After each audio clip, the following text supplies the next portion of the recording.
Welcome back everyone to the weekly mailbox, your weekly chance to ask me questions about anything you would like, whether it be motorsports, Formula 1, Formula E, anything in between. And as always, if you want to submit your question for next week, chuck them in the comment section down below, Twitter, Instagram, all that good stuff. It's been a couple of weeks since the last episode, so apologies. The crazy hectic Formula 1 schedule is slowly starting to sink into a little bit of normality, and when that does, past the Russian Grand Prix, the Nürburgring returning, of course, Imola as well, that we're going to talk about in a little moment's time. All of these Grand Prix are quite nicely spaced out like a normal Formula 1 season, so hopefully, fingers crossed, Mailbox should be back on track. Without further ado, let's jump into question number one, coming from Brian Subsible, who asks, according to reports, Haas are being spoken to by Ferrari to take on one of the Formula 2 Academy drivers for next season. Is that a smart view from Haas's point, or a smart move from Haas's point of view? And if so, who should they get? Thank you very much for your question, Brian. And this is one that's doing the rounds at the moment. And don't worry, there's a big transfer talk coming out this weekend, pretty much rounding up the 2021 grid where possible. If you've not seen my 2021 driver lineup predictions, well, they didn't go great, but certainly something I didn't factor in was just how good those Ferrari Formula 2 Academy drivers are going to be. Mick Schumacher, of course, on screen there in the F2002. Is that? I believe it is. However, Mick, Callum Ilott, also throwing Robert Schwartzman into that mix, have all been brilliant in Formula 2 this year. Any of them, all of them, deserve a chance in Formula 1. And whereas I think Schumacher is ready, and even Callum Ilott, over the last couple of weekends, it seems like Schwartzman, maybe he's just had a couple of off weekends, and we've seen that from Schumacher this year, we've seen it from Ilott this year. It always happens in junior categories. Sometimes they show up, they don't set up the car quite right, and really hurts you if you don't set the car quite right up in junior categories due to the spec series nature. But from a Haas point of view, I think they'd be silly not to take one of these young drivers, one of these incredible talents, because Ferrari aren't going to have plenty of seats, but they've got plenty of drivers that are good enough to be great in Formula 1. I think from a Haas point of view, they've got two drivers at the moment that are okay. I think Grosjean's having his best year for a very long time. K-Mag, though, it's not going well. 5 DNFs, 4 finishes. He has got those 2 points, though, of course. Or 1 point it ended up being after that penalty.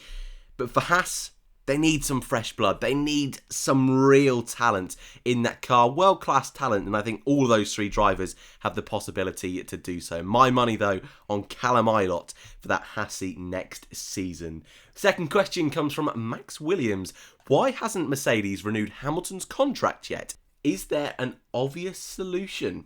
Wouldn't we all love to know, Max? That is the $1 million question, or several $1 million question at the moment. Yes, Lewis Hamilton, if you're not aware, is one of the few remaining seats, for drivers and seats, on the 2021 grid yet to be filled. And there's a possibility, not a very likely or high possibility, that Lewis might leave. That Mercedes seat will be replaced by, I don't know who's out of a seat at the moment, Hülkenberg, Perez, maybe even a return for Nico Rosberg.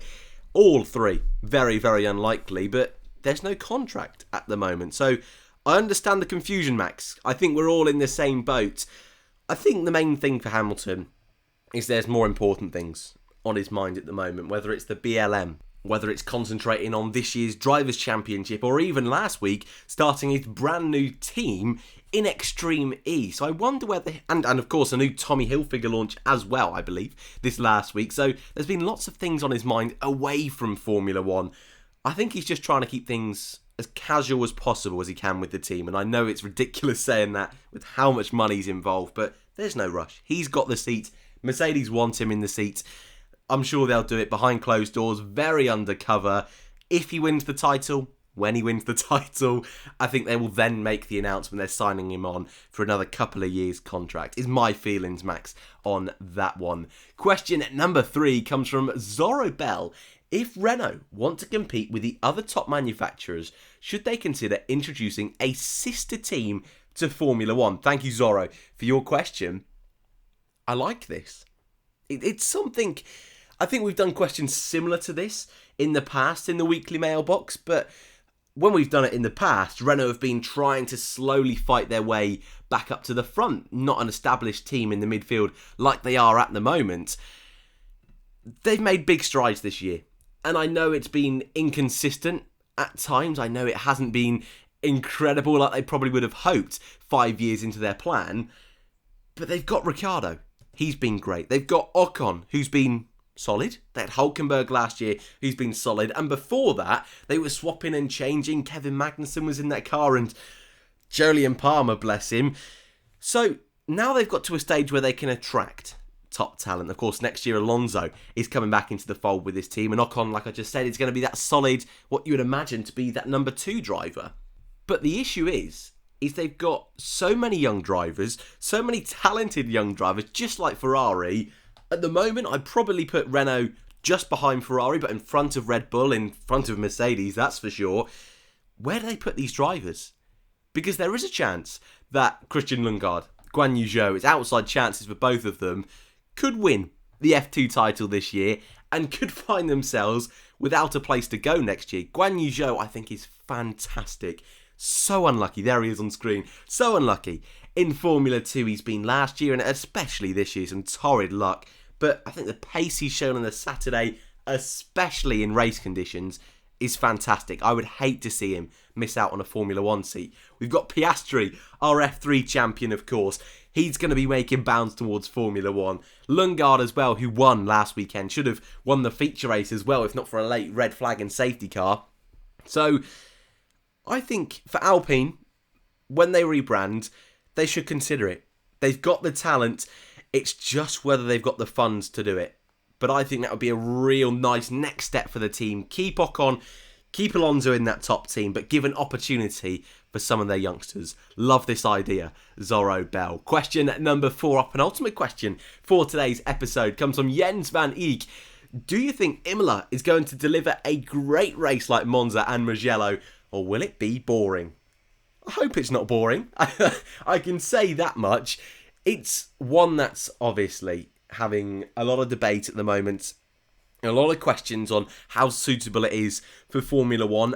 And I think we can all agree the Tuscan Grand Prix, Mugello, was okay. It was a crackingly crazy Grand Prix. I loved it. I know some people didn't enjoy it quite as much. I thought it was fun, but more importantly, I thought it was great to try a new venue. As on screen, just so you're aware, Project Cars 3, Formula E Hot Lap of Imola. So this is the circuit we will be going to. However, Mugello was alright. I did enjoy it, but we were helped by those 2 massive crashes at the start of the Grand Prix and then on the race restart after the safety car. That spiced things up quite nicely. Late red flag as well spiced it up again. Without that, I think it still would have been good. Would it have been great? No. Overtaking was difficult. Turn 1, realistically, was the only opportunity. We did see a couple of moves later on in the lap on a couple of other different drivers. Grosjean made a move on Seb, but generally those moves were more when we were just restarting and not normal race standard opportunities. Imola, you're kind of seeing it on screen now, is not a similar layout, but it's very similar in the sense that it's quite a quick and flowing track. The corners aren't super wide, and more importantly for F1 2020 cars, there's not many long straights. The straight we're on now, there could be an opportunity, but when you get into the braking zone, it's this weird little chicane, and there's lots of little things like that here at Imola, and I just wonder if that's going to hurt this circuit a little bit more than Mugello. However, I do think this final sector, that straight we were on, this straight we are now on, and then we go through the final 2 corners here and on the final straight, I think there's going to be opportunities there.